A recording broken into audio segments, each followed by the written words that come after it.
All right, what's going on, people? Tonight we've got a little bit of a different one. I'll admit we were supposed to do something else tonight, but things ended up getting shifted around. So instead, we're doing a TV-based episode. Finally, we're bringing TV back to the podcast segment of Talkin TV. We're talking about physical. We're talking about Dave, bringing it back, wrapping up some of the shows that we've been watching this summer, getting ready for some new shows, and just giving you guys a little nice taste of TV. You know, take a little bit of a break from, I would say, a very disappointing movie summer overall. Chris, what are your any comments on that?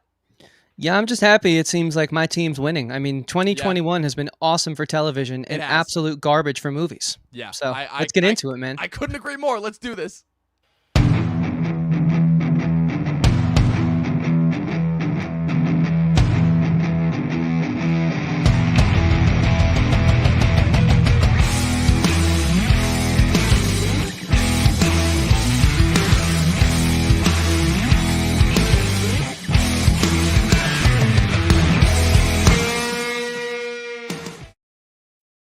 You know, Chris, it's funny because I remember I think it was actually around this time last year when you and I were chilling during the pandemic, and we were just talking about I think we were going on a hike, and we were talking about some of the media that we were consuming during the pandemic, what minimal media there was.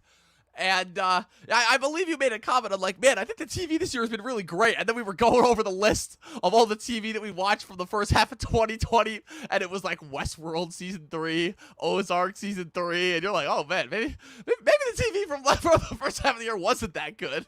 But I think it's Yeah, no, I think it was just the Clone Wars magical final season. Yeah. That kind of really swayed a majority of that opinion for sure in hindsight. I definitely could see that. I definitely could see that because I was looking, I'm like, damn, it's like Dave is like the best live action thing that came out of the first half of last year, the first season. I didn't even like really that was. Much. It really was. Like it was just so different and like something that was actually like clearly had some artistic intent behind it, as opposed to just being another piece of disposable IP. It was really satisfying, and it got better throughout the second half of the year. Like I think the late summer, and the fall of last year actually definitely came to play. But I think it's safe to say that just within the first half of this year, we're roughly 7 months into the year of 2021 right now, and I think it's safe to say that this year television is kicking movies' ass right now, like no doubt. Yeah, and I would even say you can define that even further, considering we're in August. We're not roughly 7 months in. We're 8 months into the year. And so with that being said, yeah, TV is absolutely decimating film. I mean, it's like you could compare the worst of film to the worst of TV, and still television comes out supreme. So far, I mean, hey, we got 4 more months left. Ridley Scott's apparently got 2 movies coming out. We'll see what happens. Yep. But so far, it's been a little rough. We got Dune. We got new Adam McKay. We got new Paul Thomas Anderson, new Guillermo del Toro, supposedly new Alejandro Iñárritu, but that one's probably not coming out until next year. And of course, Many Saints of Newark. So we got a few good ones to go before the end of the year. But yeah, it's safe to say I think that this is officially the year. We talked in the last couple of years, obviously, really since 2016, which is when this kind of whole transition started, about how TV was surpassing film as far as just taking the risks and telling the stories that film was so scared to. But now I think it's safe to say that both between the pandemic and obviously everything that streaming is doing now, it's just better, ultimately. Like, because you know what it is? It's that it has ultimately become the the switch effect that we talked about, which is where television quite literally used to be just filler material in between advertisements, and TV was actually stories, and now it's completely flip-flop. Television is now stories, and films have become commercials that just set up the next one. Literally to the point where we got Space Jam, a movie that, even more than the original, was literally just a commercial for HBO Max. Yeah, you're not wrong about that. I think it's one of those things where obviously, Marvel comes to mind when you talk about being commercials for the next one. And obviously every individual origin story now we know builds to the patternized team up films. And that's fine. Honestly, like they were innovative with that and they did that before everyone else. But at least, what else is there different in the action genre, which seems to be the biggest grossing section of movies, which is why I bring it up. They're all sort of, even the ones that aren't superhero properties, the Mission Impossibles, the James Bonds, like they're all playing their own game. They're all kind of like the same thing, just slightly different. Whereas every superhero property is like kind of like Marvel, just slightly different. And at least with television, it's like, first of all, it's a different storytelling, a different form of storytelling. Obviously, you can spend more time with the characters. You can flesh out the worlds a little more than you could in a film. Even longer films like Lord of the Rings. I mean, there's so much more breathing room in, like, for example, a Game of Thrones to get to know Westeros universe than you could ever know, Middle Earth. It's just, it's a different medium of storytelling. So I always do think the comparison is a little unfair, but I do think that TV at least isn't as homogenized as I'd say blockbusters are. I mean, of course, you have A24s of the world, and more recently, Neons, who are trying to do something interesting and offer, unique stories and not just playing the mainstream game. But those are very few and far between. Whereas, like, if you just look at television this year, like, I think the show flopped, but it was a very unique and original idea, and HBO Max is made for love. And you have, shows like Physical, which is brilliant and completely unique in its own way in regards to how it sort of battles, or not battles, but shows how someone can battle with eating disorders and sort of how that is affecting the way that they go through life. And television is in a really good place where I wish film was. And I think it's, for a long time, I feel you could have said the inverse. So it's kind of nice to see this like golden age of television, which, and I'll toss it over to you after this sentiment, but which clearly we've spoken on the show many times, is like built off the backs of giants such as Lost, Game of Thrones, Breaking Bad, Walking Dead, like shows like that have been like 10 years ago, the big pillar shows that kind of like helped breathe a new set of fresh air into a new set of storytelling. So I hope something like that will happen with film, but I mean, it still seems like the Marvel game is stronger than ever. So maybe not. I think it's gonna take. I think it's gonna take a lot of movie stars trying to sue these studios. But and that's a completely different podcast. Yeah. But I think it isn't a moot point, as some might believe. I definitely don't think it's gonna be happening anytime soon. I think the box office is gonna have to take a lot more hits as far as all this blockbuster spectacle goes before they really start to reconsider their options. But again, it's kind of funny how I've had this conversation with a lot of different people, with my dad, with a couple different people, which is where now, because essentially television has provided the model by which you could still do these kinds of interesting and unique and different stories, right? What's it called? It's almost like film is going to be forced to follow suit at a certain point, especially since streaming, not only besides providing like a much more, let's call it economic stability and a much more, let's call it creative output for writers having to work within limitations. Obviously, we talk about it as something that is often necessary for creators that television has way more so over movies. But also, it's just the fact that movies ultimately are becoming too expensive financially.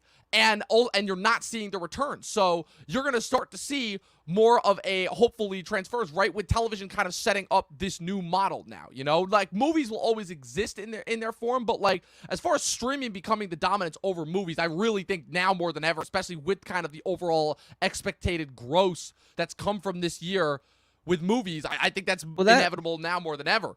That's a really interesting point. And what I'll say to that in regards to the economics of it all, which as much as I'm sure everyone starts groaning when we talk about that on the show, it's like, well, first of all, if you come here, you know that we're going to talk about the things that your other film critics who just gush over everything Disney won't. And second of all, it's like, really, you think art and creativity dictates what we get as consumers. It does not. And so it's kind of easier, I think, for television to be a little more avant-garde or abstract or take risks, whatever words you want to attribute what you and I consider to be what's happening in the television space right now. It's easier for that to happen when your shows are being paid for by a $7.99 monthly Netflix subscription or a $10.99 monthly Apple subscription, right? It's like, okay, we're going to make our money back either way because we're going to put out like 10 shows this month, and as long as one of them hits, our service makes the money. Whereas with the movies, each movie dies and lives individually on its box office numbers, how many times people go and see it, its domestic and worldwide gross, and TV just doesn't have to deal with those obstacles because it's under the umbrella of these giant streaming services that can afford to put out 40 flops, give massive budgets to 40 flops because they got that one Stranger Things and they make all their money back on that.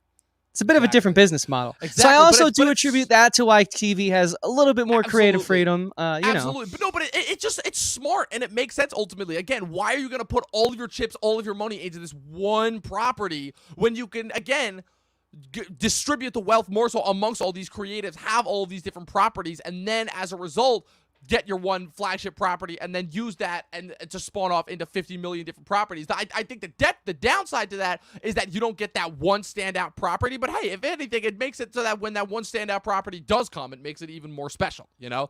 So that's well, Apple TV Plus is a great example of that, right? For a long time, they had high quality shows, but no one was truly buzzing about it. They had the first season of C, which from what I've heard has been received really well. They had Defending Jacob, which made waves in its own right. But then the morning show comes around, and that's like the show that you're like, oh, so this streaming service was pretty solid, but here's that one defining show, you know? And now the whole streaming service has been sort of given new life because of the morning show. And then obviously I don't think without the morning show would we have seen breakouts such as like Ted Lasso. I wouldn't say Physical is a breakout. I think it's still pretty low key, even though we're going to be covering it here shortly in the podcast. But you've also had other sort of Apple TV Plus breakouts in the shape and form of like some of their movies, like that most recent Coppola film, the daughter. What was the name of that? On the Rocks. And like because of I think the morning show, the only reason people know about Apple TV Plus, which gave these other properties chances to kind of like blow up. So yeah, it's an easier game, the streaming game, but also if Apple TV Plus never had that one show that hit, would they still have been in the same place where it's like, hey, we're Apple, so we can afford to have the streaming service, but like none of our shows are doing anything?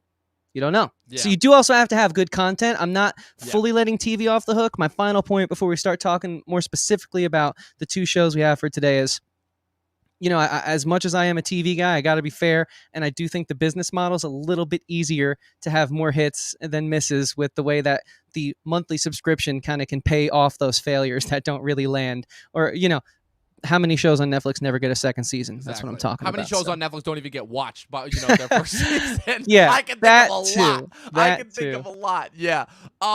What's it called? I had a point that I was just gonna go for, and I completely forgot what it was. But so let's get into. So before we got into Physical, though, I just wanted to like see like I just wanted to do like a little preamble for like some of our favorite shows of the year, you know, because I'm actually impressed. I've got a decent amount for some of my favorites so far for the year. Obviously, For All Mankind, I think it's safe to say is like got a lock on there. That one is one that really proves our point with Apple, where in the second season, the critic space really just flocked to it. Really received it. And I'm hoping that when the third season of that show comes out, especially with the next time jump, I'm hoping that show blows the fuck up. Now we just need audiences on board. We got the critics. Again, Apple's got the critics. They've got all the Apple audience viewers. And I remember my point now. The other thing, too, about streaming, just in general, is besides the accessibility, is that it's so much easier for word of mouth to happen when it's on everyone's phones and devices, as opposed to when they have to go out to a theater to see it. You know, for sure. Word of mouth and viral marketing within the algorithm that way, it's a piece of cake. It's not comparable, you know, to the traditional model, you know? Yeah. And Netflix even adopted the YouTube sort of speeding up your viewing thing by like 1.25, 1.5. So, I mean, I don't necessarily watch TV in that way. I think it's kind of meant to be watched at the speed that it was filmed at. But the more people watch something in a day, the better your numbers are. And so, you know, YouTube kind of did really well once they introduced that feature. Now Netflix is catching on to it, and you can watch it off your phone and do that. So your point, I'm just helping you sort of strengthen it. It was already a great point, but just to let people know, like, it's these streaming services know how to do the TV game, especially on mobile. Absolutely. So a couple shows real quick before we get into Physical, which, by the way, Physical is in my top 10 of the year so far, especially with this past episode 9. Bro, that might be, I'm just gonna give a precursor to that. That might be like episode of the year material, just about, you know, when we eventually do our Talkin TV awards for the year for television for the 2020 it's gonna be a good year for that season. It's gonna be really fucking good for that. But even though Physical unfortunately won't qualify for next year for 21 to 22. But some other ones that I've been watching Hacks recently on HBO Max, the Gene Smart comedy show. That show is fantastic, by the way. You know what it is? Because it's not, you go in, you thinking it's like, oh, it's going to be another one of those, you know, what's it called? Youth bonding with an older mentor, and it's going to be another classic baby boomer clashing with late millennial / early Gen Zer. And it's actually really heartwarming. It's really sweet. It's really funny in a lot of unexpected ways too, because the millennial, the late millennial Gen Zer, who's played by Hannah Einbender, is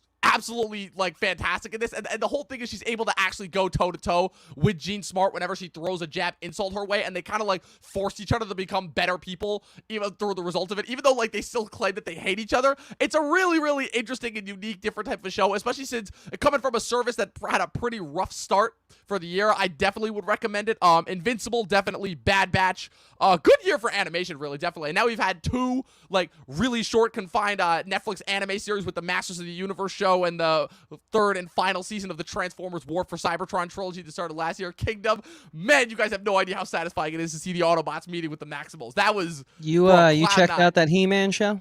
I watched the first episode. I dug it. I don't know why everyone's complaining about it. It's never really been my cup of tea, but I did enjoy the fact that they played to the classic art style. It I was looked down with appealing that. to me. So Yeah, and the voiceover cast is good too. yeah, I think for me with TV, I mean, it's been a dynamic year, man. It's been so good. I mean, my top 10, not to say that I've been able to curate it yet, because I just still really don't know it takes that number one spot, but Netflix wrapped up their second and final season of their two-part miniseries called Feel Good, which is just a phenomenal exploration of finding oneself through past mistakes and comedy, written by Canadian comedian Mae Martin, and it's really brilliant. I think there's so many good shows. Like Physical is really incredible. How far did you get in Mayor of Easttown?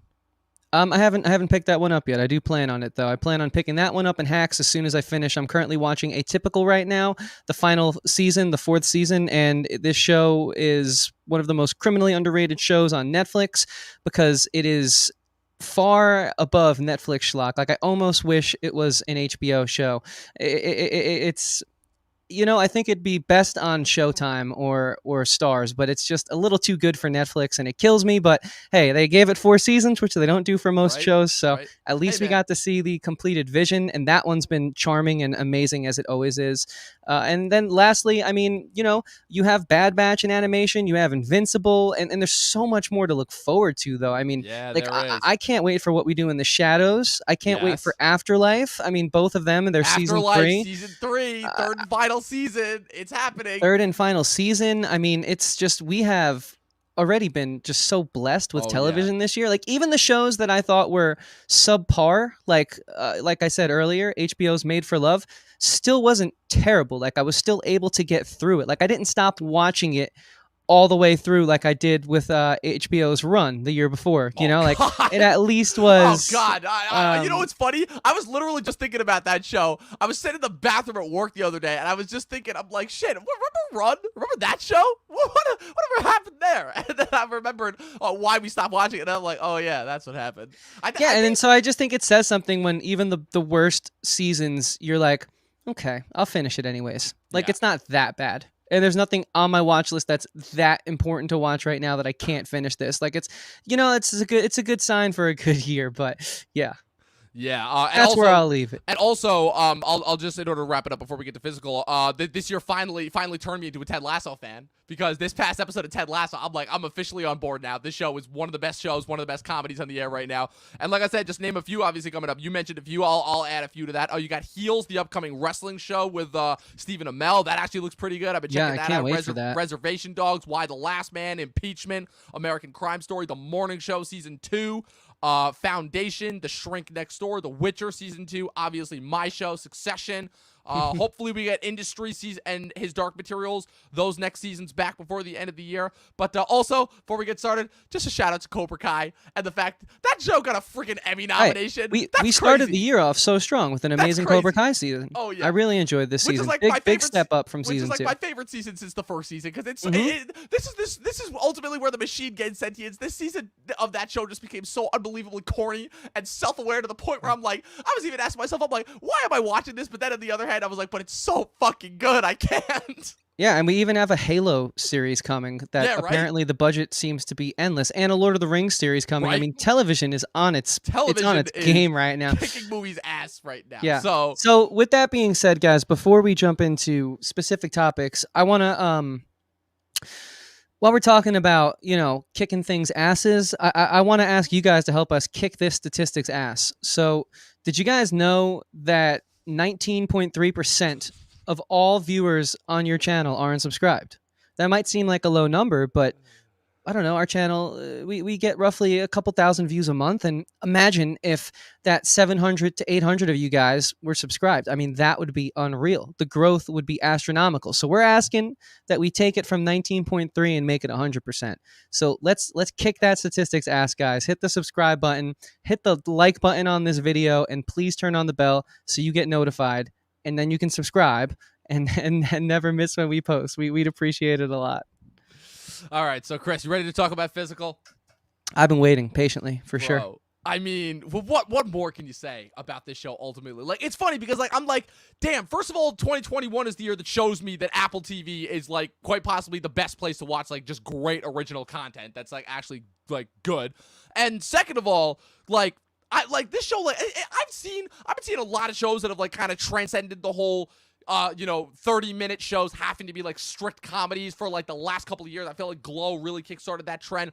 But this show is just taking everything that Glow established and just running with it, man. Just like the inner monologue, the kind of the residual goofy out nature with like that really, really dark, like insecure, like inner voice that is constantly like dictating the rest of the show. And it's so far surpassed Rose Byrne's character, but it really is starting to affect every other character on the show.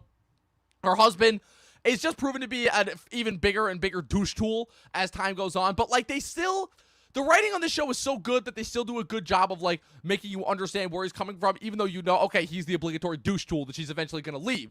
And, like, even how they've included the Paul Sparks character, who's, for the most part, pretty ancillary from the main action, at least up until a certain point, because for a while you're wondering, you're like, what is this guy going to doing here? Like, they're having him do some weird stuff with, like, water and everything, but then it's revealed that, like, oh, of course he's the one that finds her bootlegged tape. So he's gonna be the one to spread it. And it's just, I don't know, man. I'm slowly running out of words to describe this show because of just how fucking good it is. So, like, you take it away, man. Yeah, it's a really interesting drama. It's kind of what I love about this sort of genre blending world that we now live in. You know, the dramedy, I'd say, is popping up more and more each week. You know, the street term for a drama that also is a comedy. And we have like all these hybrids. And I think it's because of this just renaissance of television, like we said, that comes on the shoulders of the giants of the past decade, that we're able to have these really interesting and impactful creative installments in the world of TV, like Physical, like For All Mankind, that we just probably wouldn't have been able to get in the past, you know, especially with how niche and specific the topics of both of the shows I just referenced are. I mean, we've had space epics before, we've had space television shows, but For All Mankind is literally so pinpointed, so accurately about one specific thing, and then they build upon it in the season. What if Russia landed on the moon first and America didn't? And it's like that, it's a hard sell when the log line is that tight and that carved out. You know, there's not much room. If you don't like this, well, hey, there's not much room there. But because I think of what TV has become, in the sense where it's not apologizing, it's not dumbing things down for audiences anymore, people are able to like really digest shows like Physical that are very intense, very hard to watch in certain parts, but also very traditionalistic, but they blend these modern sensibilities, and it's high art. TV is really in a place of high art right now if you know where to look and if you know where to find it. And Physical, in my opinion, is not a show that you would think you could use that term for, but when you just see how perfectly interwoven the characters are, their motivations are never cloudy. You know, as a critic, you watch and you really can't shut your brain off. It's kind of frustrating, but with this show, you can, almost to a point, because it's just so expertly crafted where you're not saying like, really, would that character have done that? Because I've known them for 7 episodes now, and that's a complete 180. Like, you're not really thinking that in this show too much. You're not thinking thoughts like that at all, really. And I guess half of this podcast has been a testament to Apple TV Plus, so I'll just dig down and make my statement there, a part of that, but also to the show in and of itself, kind of being a show that I hope can break out of the sleeper hit mold like we're hoping For All Mankind can on Apple TV Plus, because it's so good. Just phenomenal. I know not many people have watched it. I feel like we're some of the only people talking about it, which is cool, but we hope you guys check it out because it deserves eyeballs. You Yeah, know? I'm really hoping that Ted Lasso does just Apple TV in general a lot of favors, because it's the content on there is too good. It's too good to continue to be ignored. Like, I really hope that Physical and the next couple seasons of For All Mankind and all of them like get the nominations that they deserve, because this right now, this is where like peak TV is as far as that goes. It's on Apple. It's where all the best creatives that have made some of my favorite shows that like networks like Showtime and Netflix canceled over the last couple years. Apple TV, it looks like is where they're here to stay, and Apple's like making its mark going forward, that like, yeah, we are specifically specializing in giving artists like, kind of, the art space that they have, to flex on our product, and we're using our brand to our advantage because it's a brand that quite literally almost everyone has. Like, Apple, think about it this way, Apple is the only major tech-based brand that sells physical objects, right, based off of popularity. I don't think any other tech company does that, that doesn't already have like the majority of tech companies that I see that are like boosted by popularity are like social media companies, like those are the big ones, like obviously TikTok, Snapchat, Instagram, all of those, right? But the ones that like sell physical products, the tech companies, like Apple is number one. So yeah, Microsoft, Apple. Yeah, but Microsoft, I feel like, what kid do you know? When was the last time you heard somebody our age talking about like the new like Microsoft computer that they were gonna get? Is the point that I'm trying to make, So like the fact that Apple just has such that strong brand awareness, and the fact that they're using that to actually give artists a chance to like actually make some really good content is really commendable, I think, especially when they so could have easily gone the other way. Like, you saw even though the movie was problematic, but you saw that they took on the Russo brothers movie Cherry, and they're doing the #1 Sundance hit that what's it called, that got like the top prize at Sundance, Coda, that's actually coming out next week, and they're doing Scorsese's next movie, Killers of the Flower Moon, and they're doing the Coens' next movie, the Macbeth adaptation with Denzel Washington. Like, they've really hunkered their foot down, and they've really like kind of settled in their own specific corner of like the streaming game right now. And this show, I think, the fact that this show was like gonna be on the same network as like the next Scorsese movie, I think that should tell you something about it.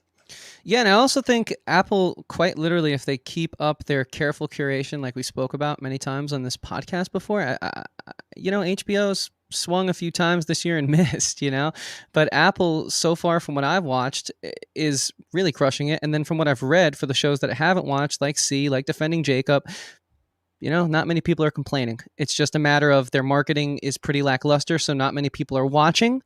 But if they can figure out that marketing, if they can figure out that branding and really find a way to get these shows out there, more so than just the morning show or the Ted Lassos, which kind of just win the meme game, and so then people go and check it out, not really to attribute anything to Apple for making that happen, more so just the internet doing what it does. I really think maybe in 5 years, if HBO keeps up their pace and Apple keeps up theirs, we might see a change in the tides. HBO might be #2, not #1, as far as like the place to go for high art, carefully curated content.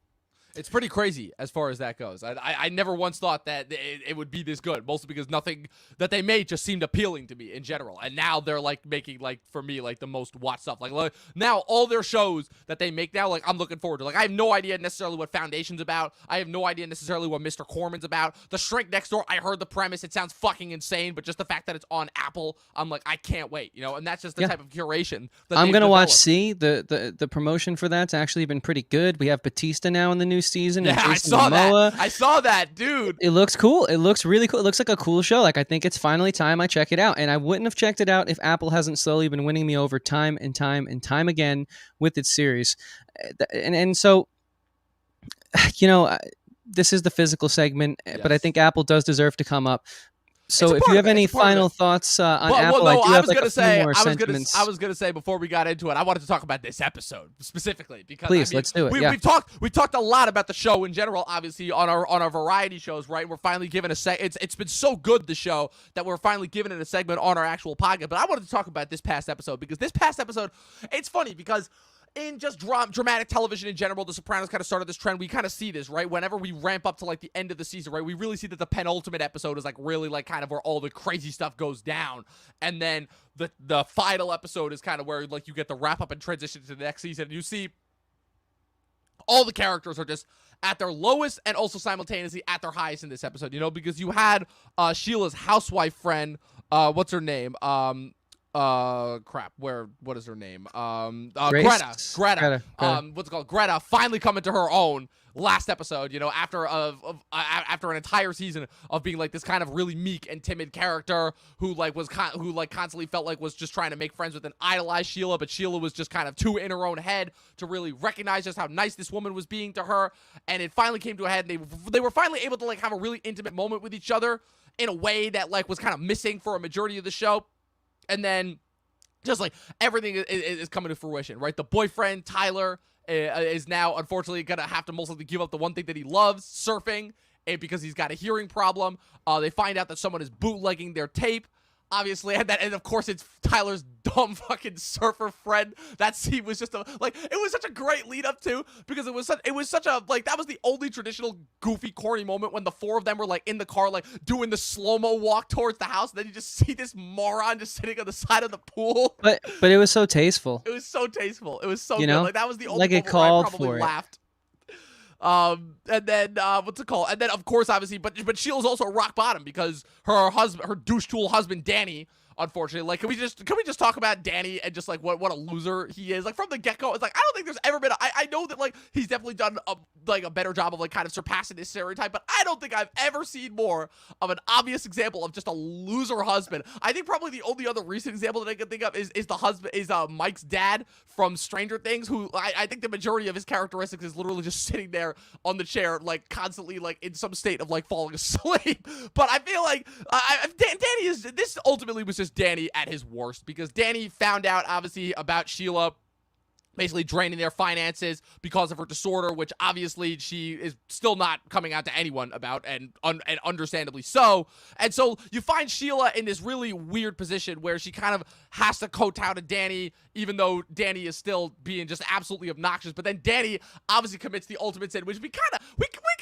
figured it was coming. It was more so a matter of like, okay, how did this not happen sooner? Obviously, when he hooks up with his former college student, Simone.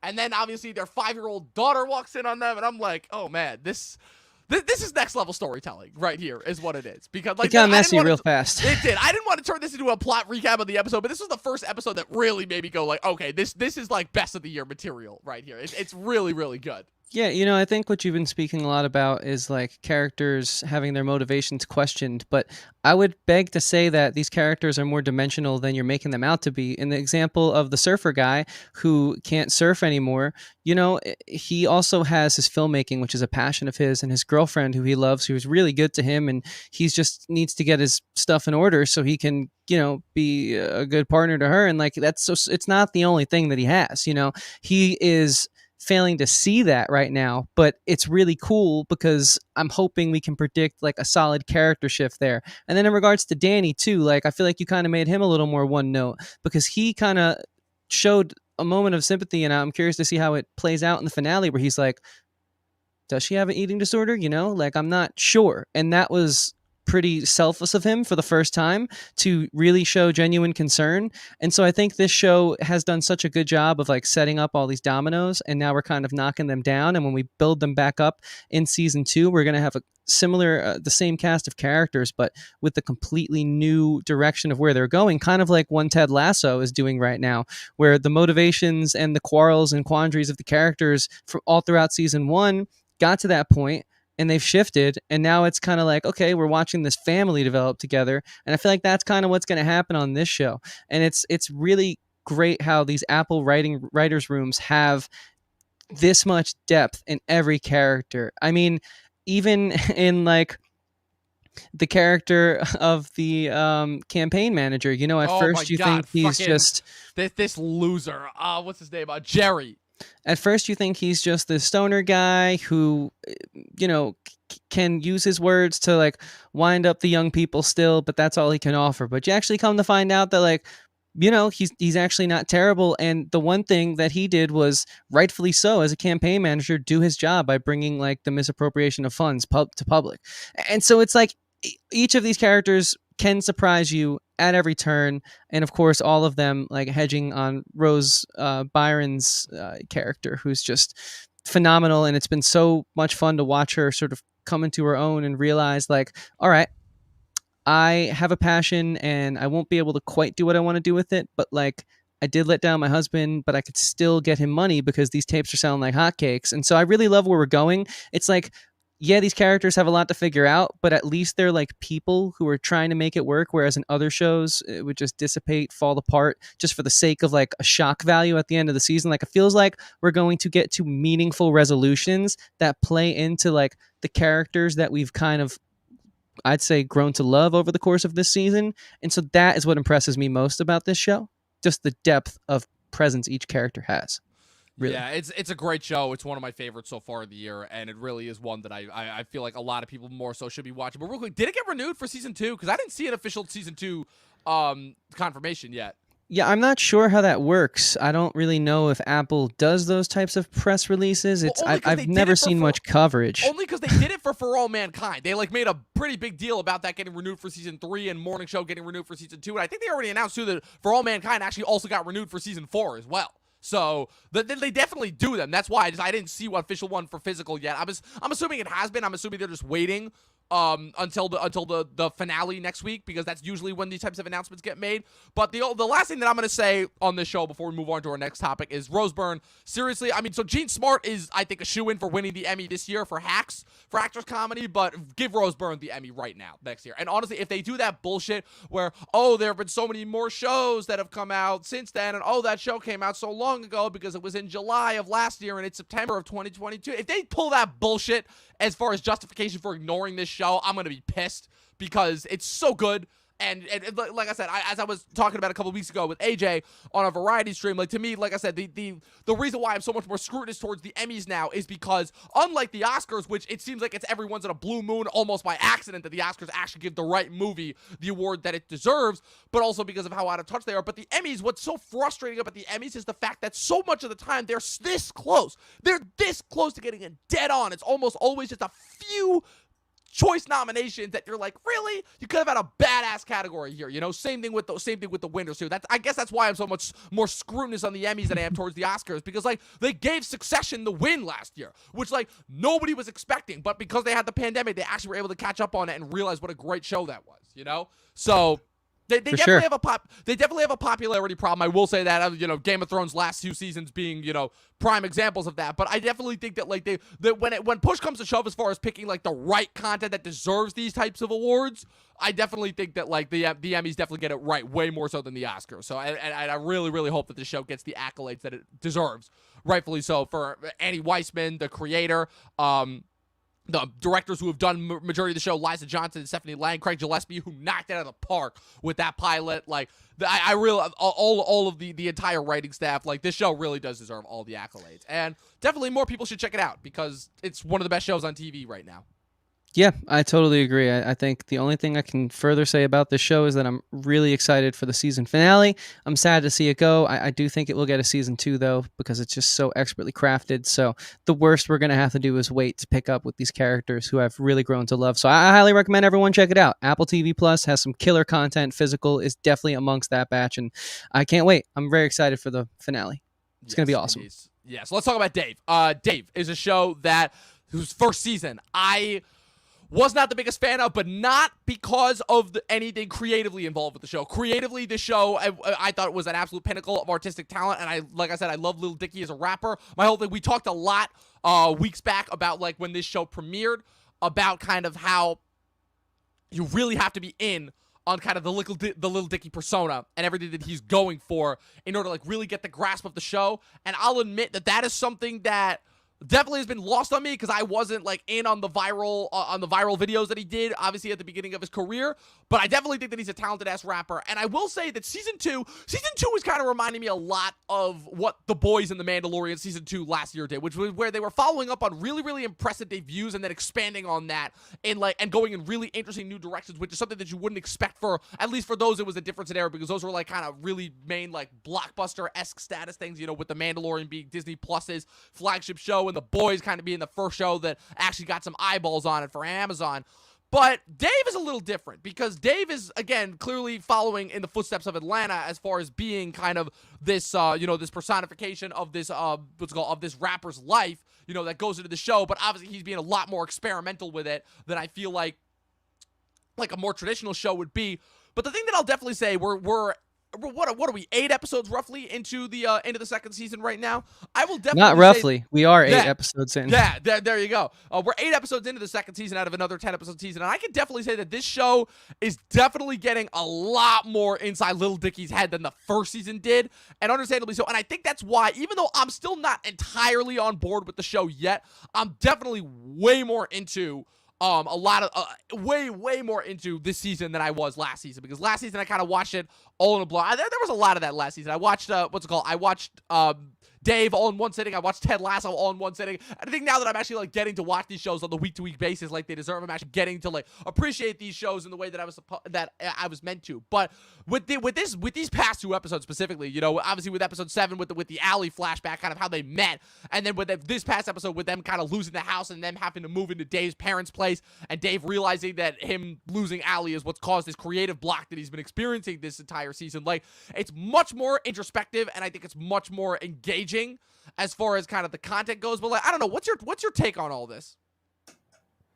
Yeah, I think season 2 has been a bit of a letdown in the sense that it's more so a frustrating watch, because I love what we're trying to explore. I think it's a mature step to have taken from a writer's perspective, you know, Lil Dicky being one of the main writers on the show. I think it's really shows his growth as someone who's very new and green to the television world, only having a second season of his first ever acting gig be aired. But the execution is poor. I think season 1, while it wasn't perfect, felt like a complete show, and it had characters, whereas this season it really just feels like Lil Dicky and everyone else who we knew and really got to like from last season, like Gata, like the Andrew Santino manager character, like just so many of them. Just really, they're not characters right now. It's all about Dave, and I feel like we've kind of lost, not the ensemble, because it was never an ensemble, but we lost the chemistry that Dave had with this friend group. I think we started the season off with some amazing commentary on the music industry in regards to how people will do anything to get a stream. They'll sacrifice artistic integrity. The way that Spotify plays dictate the amount of money in your pocket, and so that dictates how the artist acts, rather than back in the old days where the artist would just try and write the best, most genuine song to them and then put that out, not worrying about sales or anything or streams. And that was awesome. And the first 2 episodes really did a good job of like making a commentary on the music industry and then the entertainment industry as a larger whole, when we had those TikTokers come in, and it was just really cool. And I loved what they were trying to say. But since then, it kind of just feels like we're following Dave meander through random episodes where we get a cameo from Doja Cat or Benny Blanco, and we don't want to turn them away because those will be flash episodes for the week. And by flash, I mean Twitter will be retweeting Doja Cat flirting with Lil Dicky over this random dating app, but because it's a Doja Cat feature and this is like one of the most listened to artists in the world right now, so we can't not have her in the show, even though the script's pretty weak, and it kind of takes away from like what we're trying to explore, and it cuts time out from, you know, all these other side characters that make Lil Dicky's character so much more enriching. And so it's a frustrating season because I don't hate it, but I felt we took a step backwards, and I felt like we could have become a show that I wasn't just watching because I'm such a fan of his music, and I think he does have general charisma that can translate and has translated as an actor. I felt like it just could have been a show that I'm like, wow, like this is an interesting comedy, and he really made the transition, and it feels real and legit. I feel like I'm still waiting for that. I think if it doesn't happen after this season, in the next season, then the man got very lucky, in my opinion, and got to live his dreams out. And I didn't have a terrible time watching it, but I just think we're dropping the ball to shorten everything I just said. But it's a shame because the commentary was so strong at one point.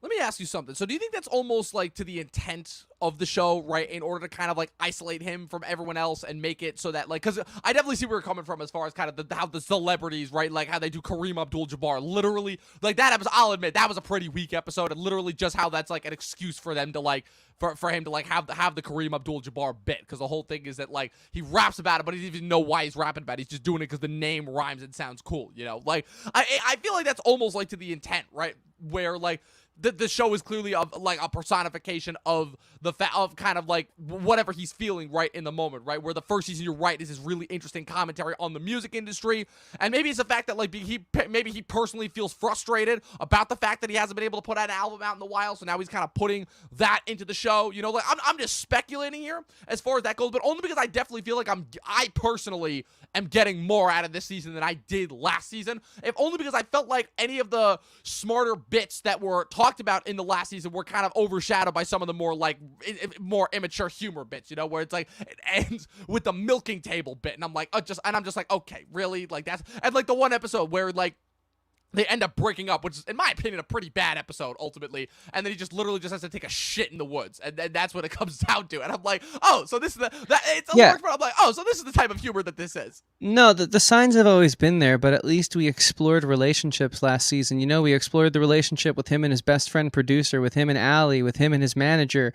This season, with him and Gata. And we had so much growth from Gata this season, and he's almost non-existent this season. And it's just so frustrating. Like it's almost felt like he's completely disconnected from Dave, and the only reason why he's standing out is because he's Gata, and he just stands out that much, and every line that he drops is just an absolute gem, you know. But like because he was such a breakout star from the first season, and they did a good job writing the people around him in the first season, and now it really feels like the joke came first and the story came second, whereas in the first season I think you would flip those, and I would stand by that. So it's a bit frustrating. It's still fun because it's a wild card show. You never know what you're going to get. That's for sure. You gave some great examples already of how much of a wild card it can be. Oh, absolutely. And there are far more this season too that come, but I want to watch something that I can see break out of the gimmick and the shtick, and I do think the show has that potential, and I think that's where I'm the most frustrated with it right now. I guess what I find so interesting about this season is the fact that it's almost like and really kind of the show in general, because I feel like this is I feel like a good way to describe it. It almost feels like every single time they like have one of these like celebrity guests, it's almost like they accidentally stumble into something like really intelligent, like how the Doja Cat episode, right? I think that just is like kind of a visual experience of like how it feels to just constantly be on your phone, constantly like this the waiting for the dopamine rush of seeing those 3 dots on the screen, waiting for the messages, you know, someone's typing, like just that as like the visual representation of that feeling. In a weird way, it's like they almost accidentally stumbled onto that, you know? And then what was the other Well, one? I can share a quick story about that episode. Please do. Ironically enough, and we won't get into too many details. Oh, wait, I think I know where this is going. But. So don't fish, but in my personal life, I was stressing waiting for the 3 dots, and so I said, okay, even though I haven't been loving this show so much, I'm really glad I can just take myself out of this situation right now and watch some Dave. And then, of course, it's an episode about the thing that I'm exactly stressing over, and I couldn't even escape it. And I was like, Lil Dicky, you sly son of a gun. Oh, man. You funny. Bastard. Yeah. That's funny. That episode, I don't know if I can ever truly like, just because of how much anxiety it added to the amount I already had, which was peak anxiety. So but I actually do think it was a great social commentary. Like, that's the thing, there are some really good social commentaries, but we lost a through line this season. It feels like Lil Dicky was on a growth journey last season, and I don't think he is this season. I just feel like he's meandering and he's going from place to place, and because he's not going anywhere, none of the other characters are. Yeah, I feel that. And that always makes for a frustrating watch. I guess it's just the sense that, like, because I can just tell, because the show does have some creative intent behind it, it just feels that way because, like, that's almost like the point. Because he feels like he's probably meandering in his own life. So as a result, he's kind of putting that into his art. And again, not trying to make excuses for the show, but just so as far as, like, I can kind of see where he's coming from. You know, like I said, and because it does have such a strong sense of artistic intent, if not misguided, but such a strong sense of artistic intent that, like, I can't help but feel like it's one of those things where it's like, this has to feel like an intentional choice, because I feel like it would be too, something would have to be seriously wrong for this to be like for them to like trying to be doing still the same thing that they did for the first season, but this to be like the outcome. You know, I feel like that was the precedent that was set from that. Still, I think that really impressive pilot episode ultimately. So yeah, and hey, the last thing I'll say is, if you have any doubt that the future of the show could change because he is such a natural talent, just look at how good his parents are at acting. Oh yeah. That family has talent. I just hope that the writer's room picks it up in season 3. Yeah. That's his parents are like trained actors, so that probably helps. But and like a pretty like the show was like half rappers, half actors, half like 1/3 stand-up comedians, because Santino's obviously a stand-up comedian. So it's an interesting blend, but I definitely see where you're coming from with that point. But ultimately, I think the moral of this podcast is watch Physical. Dave, I guess watch if you want to, and yeah, look forward to more TV shows coming in the year, and also watch Transformers: War for Cybertron trilogy, because it is awesome. it is awesome, dude. I'm telling you, I saw Optimus Prime fight Optimus Primal in 2021. Like, I'm set. And then we're getting the Beasts in movie form next year, bruh. Like, Can't come wait. on. It's gonna be a good first-time watch series. Right, I love that we still have things that we can give to our community, where it's like that there are certain aspects of my fandom mania that's still I know that I've made it obvious on this channel multiple times that I'm a gigantic fan of the Michael Bay Transformers movies, but I don't think that our audience is just quite ready for that, because you guys, I don't think I'm quite ready. If you guys are ready honest. for my most controversial set of takes ever on anything, if you guys thought that I've ever had a controversial take on anything before, oh, you guys ain't seen shit Hang on. yet. That's all I'm gonna say. AJ, you heard that? Bro, AJ, dude, AJ is going to fucking, AJ might never speak to me again after he sees my thoughts on these Transformers movies. I'm not kidding. Like, I might drive away every single person that we've been on the internet. Oh, man. But anyways. Time will tell. But anyways, that was kind of our de facto TV discussion, where we covered Physical and Dave. We cover topics like this every single Friday on our Talkin TV variety stream. We're doing this on Monday because we're gonna have to take a little break on Friday. We're finally filming that big event that we've been hinting at. Chris, when do you think you're gonna want to make the announcement as to what this officially is? Not yet. I want the shoot to be done first. As a producer, I do not want to jinx anything, and so I'm safe to say that I'm being just a little stitious about just getting this over with, and then we'll make our announcements. But something is coming, and I think you guys are gonna love it. Just That's a little stitches. what I'll say. I like it. Yeah, we've got a big thing planned. We've again a couple setbacks, obviously, as do happen, obviously, with just geographical locations and just the situation of the world right now. But we're definitely making it happen this weekend. We'll be back obviously on Monday for probably my most anticipated podcast episode of the entire year. One of my most anticipated of the entire year. Dude, the shit that I'm hearing about this movie. We're doing the Suicide Squad on Monday, and oh man, I can't wait. I cannot wait to do this movie. Like, this is my most anticipated movie for the year. It's in my birthday month. Like, I'm so beyond excited. That's coming on Monday. What's it called? And then obviously, again, we've got more stuff coming out every Monday, Wednesdays, and Fridays. We've got another first-time watch series coming for you guys relatively soon. I'm thinking of one more top 10 list that I'm gonna do after the Suicide Squad comes out, before before we get going into like kind of our fall setup. It's gonna be a good year. We've still got 5 months left in the year. We've still got plenty of content to give you guys, and you guys can follow all of that and support us by clicking the subscribe button down below, clicking the bell next to it. That way you guys get notified every time we put up new content, and you can follow all of us on Facebook and Instagram at Talkin TV Podcast, where you'll get notified every time we put up new stuff. You could also follow us on our personal social medias. Chris, where can they find you? Yeah, you guys can find me in a lot of the same places at Christian Ivanko. I'm on Facebook, Instagram, and Twitter. I also make music, and in those social media sites, if you click that nifty little link in my bio, it'll bring you to even more social media sites. I consider them social media sites with how people use them and share and promote their different sort of what their listening habits are. And I'm talking about Spotify, Apple Music. I'm talking about Google Play. I'm talking about YouTube Music, SoundCloud, and a plethora of others. Just hit the link in my bio. There's a nice little nifty thing that says my music. You can check it out. And then there's also another podcast I have called Talkin with Andrew and Chris. We're gearing up for our 3rd season in a few weeks, and I cannot wait for you guys to hear some of the interviews we have lined up, show about life, music, and everything in between. And we have some great musicians coming on to join us. Again, Talkin spelled the same way we spell it here, available through the link in my bio. And I really hope to see you guys there. And we're going to do our 350 subscriber live stream. We've just been so busy, but we did not see that happen, and we really appreciate you guys. So yeah, just wanted to let them know that. I know we already said it last week, but it needs to be said again. And Dom, speaking of saying things again, you say it every week. Where can they find you and your sarcastic ass posts online?